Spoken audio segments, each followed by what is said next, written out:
I am Akuma, and I will teach you the meaning of pain.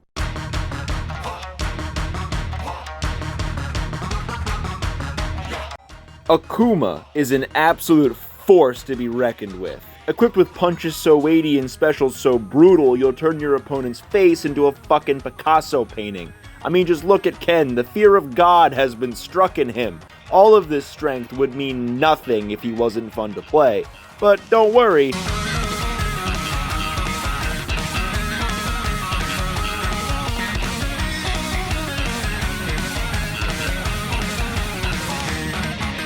He's very fun. Akuma's normals got unbelievably blessed. Crouching medium kick is long-reaching and easily leads into his vortex. Stand heavy punch also has insane range. His crouching medium punch links into itself, and oh my god, stand heavy kick. A forward advancing, combo starting, plus on block kick that also serves as his go-to combo filler. This is what a god button looks like.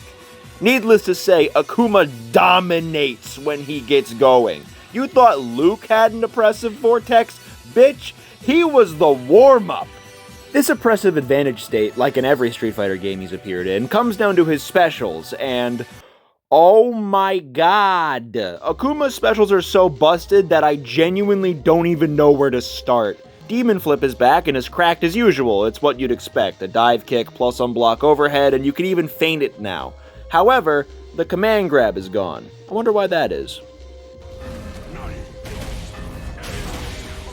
Oh right, Demon Teleport. In other Street Fighter games, Demon Teleport is a sort of niche move that doesn't have many uses beyond looking cool. But in Street Fighter 6, it's ridiculous. It lost its projectile invincibility, but who gives a shit because it has a command grab now. This shit is fast at 8 frames and does nearly light SPD levels of damage, and the intangibility it gives you can create a ton of bullshit scenarios.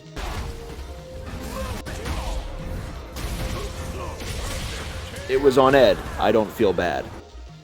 Akuma's fireballs are an immensely effective tool. The standard fireball by itself is useful for all the reasons you think it is, but the really nutty shit comes in when you hold the button down. Akuma can enhance his Hadouken, and the strength of it is determined by how long the corresponding punch button is held down. This is something an entire other character has to spend 52 frames charging up to do, by the way. Akuma just has it for free. I've found the second stage fireball to be the most useful, as if it's properly timed, it becomes significantly easier to win a fireball war. The third stage is also good, but has the drawback of a long hold time, leaving you open for much longer. But of course, this is Akuma, so he can also throw fireballs in the air. Much like many other Street Fighter games, it's a very useful tool for controlling the neutral. The heavy version in particular has a very nasty angle, and the EX version can give a follow-up combo if timed properly. If you're fighting Akuma, you're gonna see this a lot. Akuma's Tatsus are mostly the same, whiffs on crouching opponents and is your main mid-screen combo tool. It's been like this for 20 years, you know the drill. Shoryuken is obscene, not for the special itself, again, you know the drill, very powerful anti-air and his go-to combo ender, but the things you can easily follow up with after it push it over the edge, an auto-time drive rush overhead grab mix-up, the Demon Teleport command grab, and in the corner even an easy meaty setup. And because Shoryuken is his main combo ender, you get put into this blender almost every time Akuma scores a knockdown. If that was it, Akuma would already be scary. But this is Street Fighter 6, all of the returning cast get new moves. This is Adamant Flame, or as I'm gonna call it, Fire Hands. Of all the Akuma specials, this one is probably the weakest of the bunch, but to say that it's bad would be extremely incorrect. Fire Hands in its own right is a strong move. The Heavy and EX versions in particular serve as both his optimal punish starter and corner combo tool for high damage. The Light version can even combo into something we'll get to later. Fire Hands is just the weakest of a star-studded special move list. Don't underestimate it, you'll still die. Up until now, I've made Akuma sound like the best character in the game, and honestly, he may be, but it doesn't mean he's without flaw. If you know Akuma, you're familiar with the trade-off you get for such oppressive offense. A significantly lower health value than the rest of the cast. The Akuma patch for SF6 actually served to lower the damage of the game, mostly making drive rush combos scale more, but if you're playing Akuma, you won't be able to fucking tell.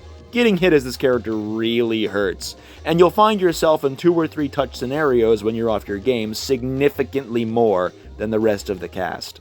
Akuma does have decent reversal options, an EXDP and Invincible level 1, standard tools for a Shoto in this game. But because if they block said reversal you get hurt so much more as Akuma, actually going for these options is far riskier. Riding this razor's edge is what makes Akuma so fun to play. He's feast or famine, all or nothing. And of course it helps that it's sick as all fuck to look at. I don't think I need to go into too much detail about Akuma's redesign. You have eyes, it looks great.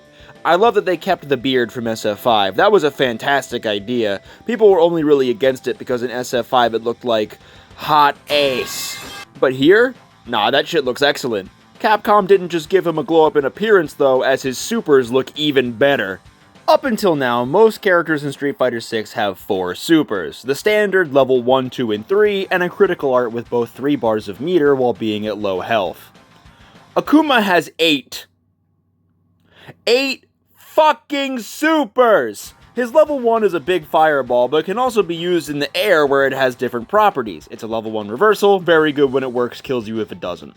Akuma's standard level 2 is interesting. It does a good chunk of damage and allows for flashy follow-ups in the corner. But you'll only really be using it if you have no level 3 available, as it's weaker as a standard combo ender like normal, and even in the wall splat corner scenario it does less damage with 3 bars than a normal level 3 combo does. Still useful, just more niche. Level 3 is the same as most of the other big supers. Easy to combo into, does a lot of damage, and gives Oki. The only difference is that Akuma is almost stationary, as opposed to someone like Cammy who flies across the screen at Mach 4. This super also becomes a critical art at low health, obviously, the one where he blasts your face off. But then there's the other 3 supers, and if you'll allow me, I'm gonna save the best for last and take a detour for a second. Akuma has secret supers in this game, done by activating them using a taunt.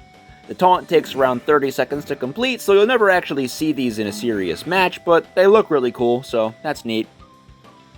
Anyway, time for the thing you've been waiting for since this video started.